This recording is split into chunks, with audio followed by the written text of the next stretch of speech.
Good morning बच्चों। UP board परीक्षा 2022 कक्षा 10 गणित केवल प्रश्न पत्र 12 अप्रैल को आने वाले प्रश्न। एक नंबर में इस तरह के सवाल भी आ सकते हैं। निम्नलिखित संख्याओं का HCF ज्ञात करने के लिए यूक्लिड विभाजन एल्गोरिथम का प्रयोग कीजिए। और संख्या इस तरह से होगी 867 और 255 का HCF ज्ञात करना है और यूक्लिड विभाजन एल्गोरिथम के प्रयोग करके। संख्या और भी हो सकती है, तो हम इसे इस तरह से करेंगे। बड़ी संख्या को छोटी संख्या से भाग देंगे और ये है 867 और 255 से भाग देंगे तो यहाँ पे 3 बार चली जाएगी। 3 पंजे 15 का 5, 3 पंजे 15 और 1 16 का 6, हासिल लगा 1 और 3 दूनी 6 और 1 7। यहाँ बचा हमारा 2, यहाँ से बचेगा 0 और यहाँ से बचा 1। और अब फिर इससे इस संख्या को भाग देंगे, 255 को भाग देंगे तो 2 बार जाएगी यहाँ पे। तो 2 दूनी 4, 2 0 0 और 2 इकना 2 और यहाँ से बचेगा 1 और यहाँ बचा 5।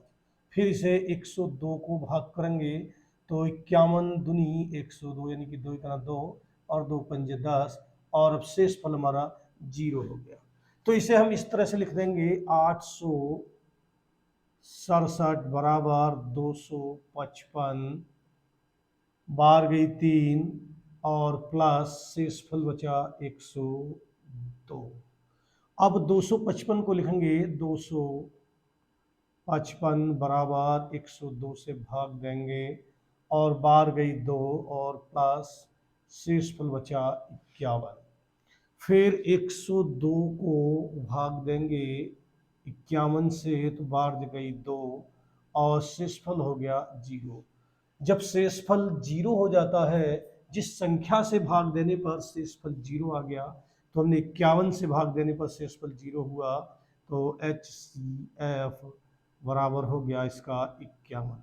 तो ये इस तरह के क्वेश्चन, इस तरह का सवाल एक नंबर में आ सकता है। संख्या कुछ और भी हो सकती है और तुम्हें इस तरह से इन सवालों को कर देना है।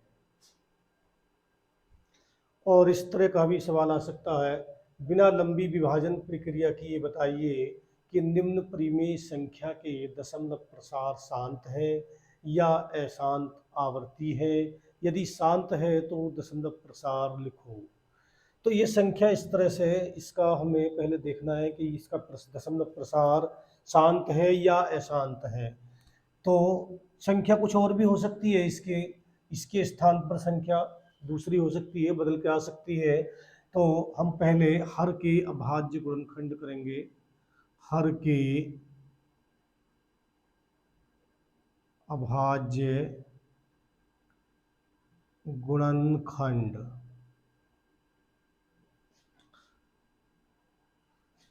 ये हमारा 31 25, 5 से कटेगा 5 छंग 30, 5 दूनी 10, 5 पंजे 25, 5 से 5 ही करना 5, 5 दूनी 10, 5 पंजे 25, फिर 5 से तो 5 पंजे 25, फिर 5 से 5 ही करना 5, फिर 5 से तो 5 ही करना 5। तो ये इसका हमारे गुणनखंड आ गए 5 गुणा 5 गुणा 5 गुणा 5 गुणा 5, 1 2 3 4 5, 1 2 3 4 5 और गुणा 1 भी लिख सकते हैं। तो इसके जो हर के गुणनखंड आ गए वो आ गए 1 गुणा 5 की पावर 5, हर के अभाज्य गुणनखंड। और इसे हम 1 लिख सकते हैं और 1 के स्थान पर लिख सकते हैं 2 की पावर 0 गुणा 5 की पावर 5। जब किसी संख्या की पावर 0 होती है तो उसका मान 1 होता है, इसलिए हम 1 के स्थान पर 2 की पावर 0 लिख सकते हैं। तो हर के अभाज्य गुणनखंड 2 की पावर n गुणा 5 की पावर m के रूप में है। तो संख्या परिमेय संख्या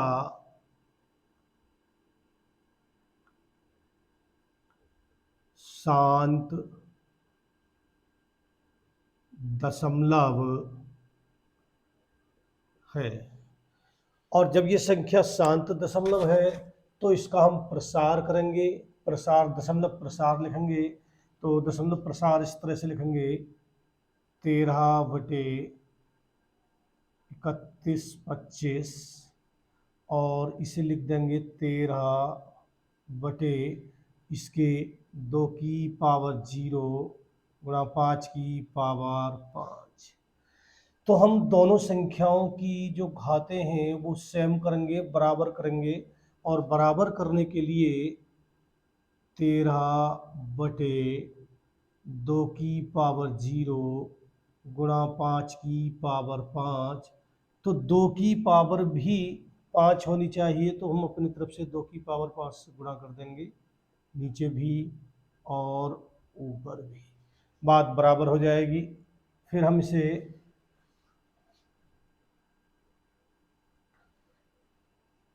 यहाँ से कर लेते हैं, यहाँ से कर लेते हैं इधर से। तो ये हो गया हमारा 13 गुणा 2 की पावर 5 का मतलब 2 की 5 बार गुणा। तो 2 दूनी 4 दूनी 8 दूनी 16 दूनी 32। तो 2 की पावर 5 का मतलब हो गया 32 बटे यहाँ पे 2 की पावर ये 5 है और ये 0 है, इसे जोड़ेंगे तो ये 2 की पावर हो जाएगी 5, 5 की पावर 5।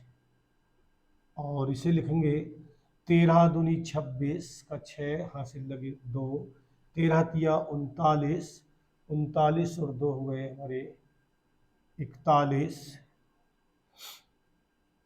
और इसे लिख सकते हैं 2 गुणा 5 की पावर 5। और ये हो गया 416 बटे 10 की पावर 5। और इसे लिख सकते हैं 416 बटे 1 के आगे 1 2 3 4 5 0। और जब इससे इसे भाग देंगे तो 0.5 अंकों के बाद लगेगा 6 1 4 0 0 1 2 3 4 5। तो ये इसका दशमलव प्रसार है। तो इस तरह का भी क्वेश्चन आ सकता है, तो ऐसे सवालों को ध्यान में रखेंगे और उसे आराम से कर सकते हैं। और इस तरह का सवाल 2 नंबर में आ सकता है, दर्शाइए कि कोई भी धनात्मक विषम पूर्णांक 6q+1, 6q+3 या 6q+5 के रूप का होता है। माना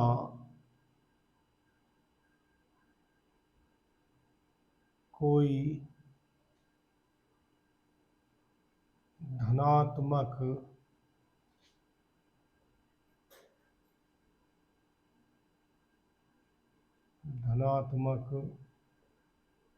पूर्णांक ए है,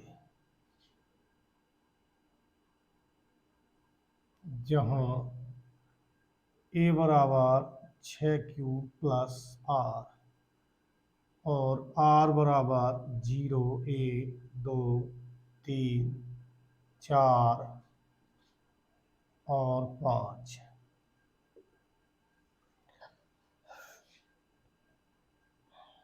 रखने पर। तो a बराबर 6q+r के स्थान पर 0 रखेंगे, तो a बराबर आ जाएगा 6q। फिर r बराबर 1 रखने पर तो a बराबर हो जाएगा 6q+1।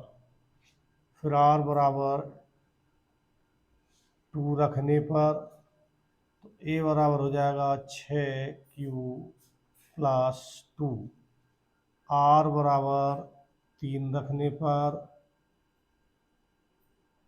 तो a बराबर हो जाएगा 6q+3।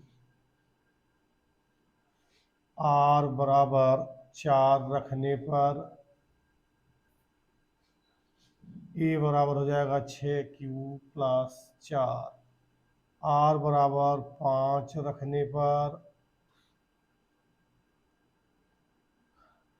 5 रखने पर ए बराबर 6Q plus 5।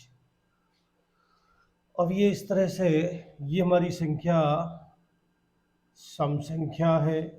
6Q plus 6Q हमारी सम संख्या है। 6Q प्लस 1 ये विषम संख्या है। ये सम है, ये विषम संख्या है, ये सम संख्या और ये विषम संख्या। तो हमें जो लिखना है वो विषम संख्याएं देखनी है। धनात्मक विषम पूर्णांक, धनात्मक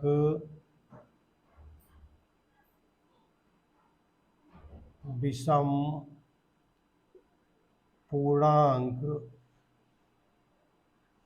यहाँ से छाट लेंगे, विषम विषम ले लेंगे। तो ये हो गया हमारा 6Q प्लस 1, 6Q प्लस 3 या 6Q प्लस 5 के रूप का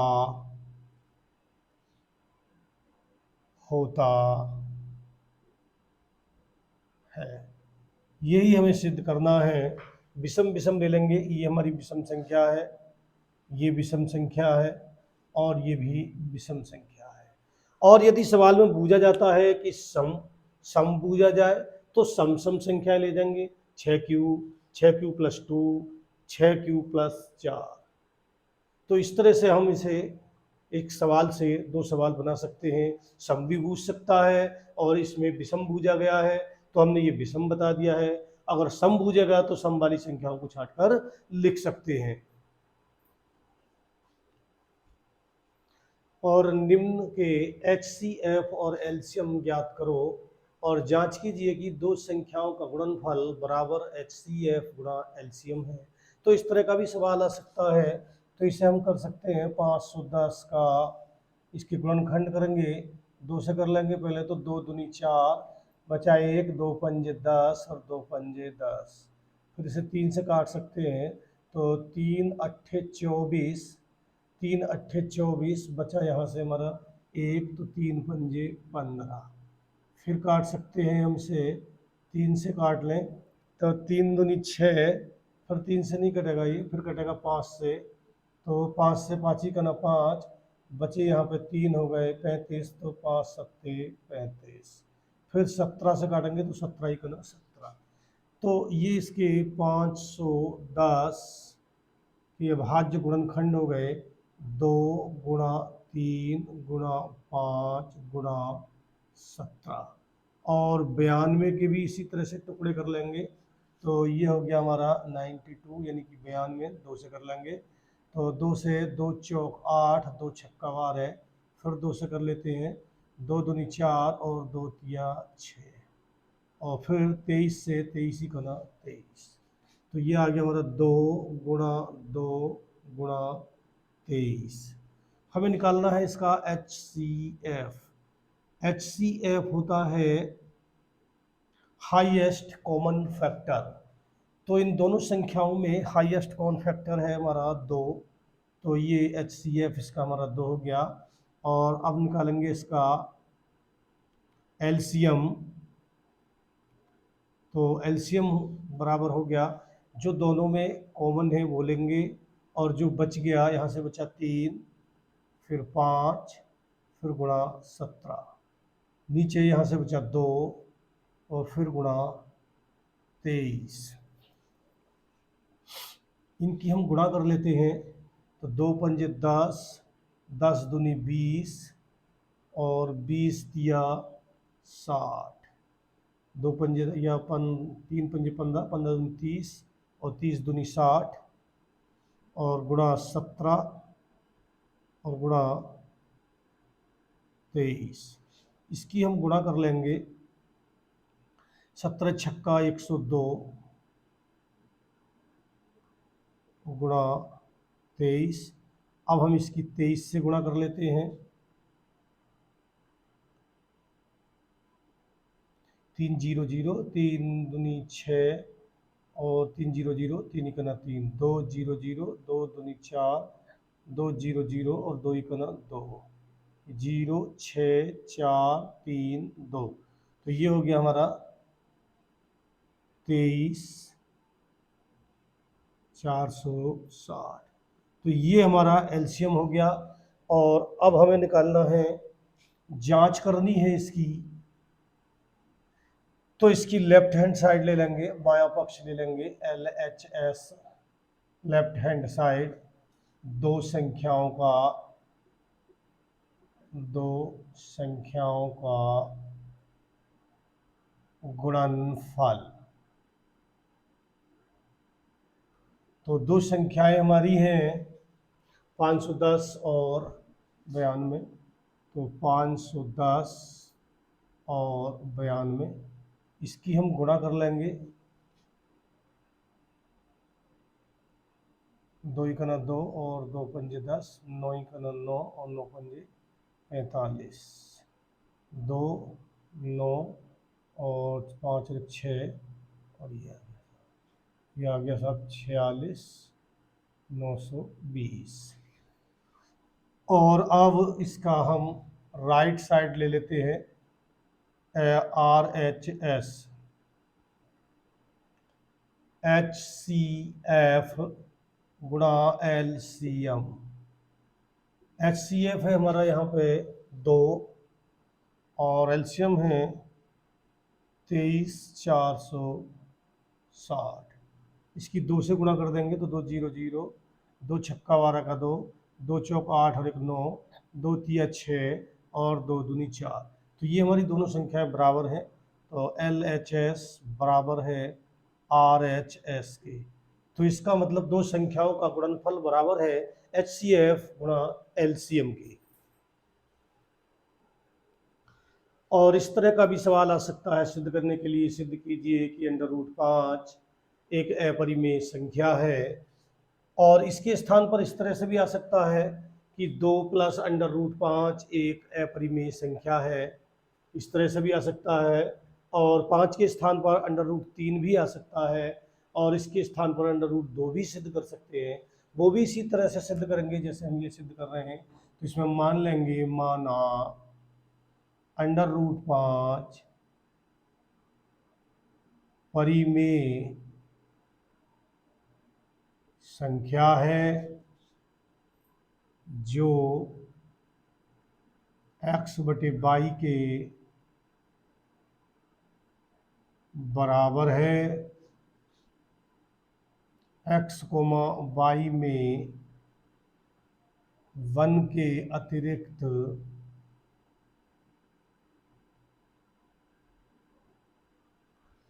एक के अतिरिक्त अन्य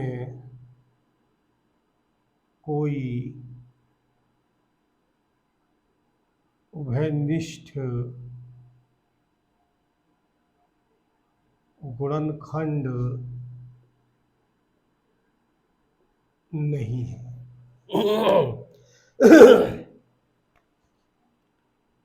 √5 बराबर x/y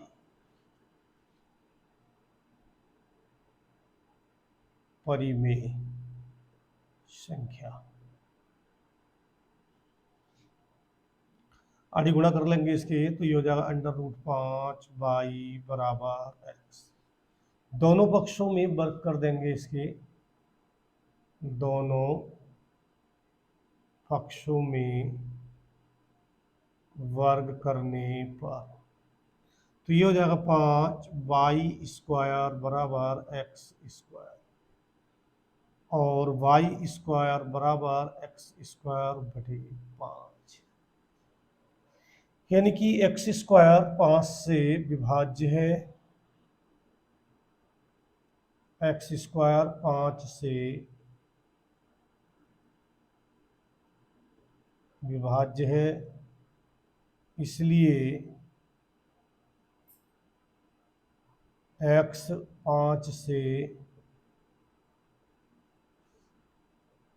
विभाज्य होगा, इसलिए 5x का एक गुणनखंड है। 5x का एक गुणनखंड है।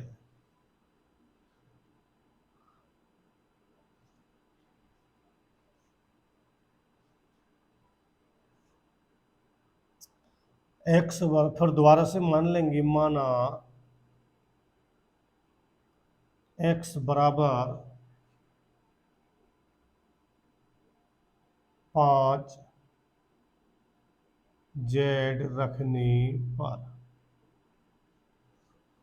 x के स्थान पर 5 z रख देंगे, यानी कि √5 y बराबर x के स्थान पर 5 z। फिर दोनों पक्षों में वर्ग कर देंगे, दोनों पक्षों में वर्ग करने पर तो यहाँ हो जाएगा 5 y स्क्वायर बराबर 25 z स्क्वायर, y स्क्वायर बराबर ये हो जाएगा, इससे 5 से इसे काट देंगे तो 5 z स्क्वायर, यानी कि y स्क्वायर बटे 5 बराबर z स्क्वायर, यानी कि y स्क्वायर 5 से विभाज्य है, y स्क्वायर 5 से विभाज्य है, इसलिए y 5 से विभाज्य होगा, इसलिए 5 y का भी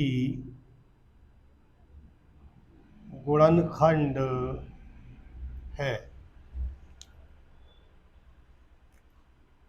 इसलिए 5 x, y का उभयनिष्ठ गुणनखंड है, परंतु यह कल्पना असत्य है, क्योंकि हमने पहले ही लिख रखा है यहाँ पे कि x, y में एक के अतिरिक्त अन्य कोई उभयनिष्ठ गुणनखंड नहीं है, तो 5 दोनों का उभयनिष्ठ गुणनखंड हो ही नहीं सकता, इसलिए यह कल्पना हमारी गलत है। तो इसलिए √5 अपरिमेय संख्या है, यानी कि हमने कल्पना की थी यहाँ पे कि √5 परिमेय संख्या है, ये कल्पना गलत है, इसलिए √5 अपरिमेय संख्या है। तो इस √5 के स्थान पर 3 भी हो सकता है, 2 भी हो सकता है, और उस सवाल को इसी प्रकार से कर सकते हैं। और फिर अगली वीडियो में मिलेंगे, जब तक के लिए बाय।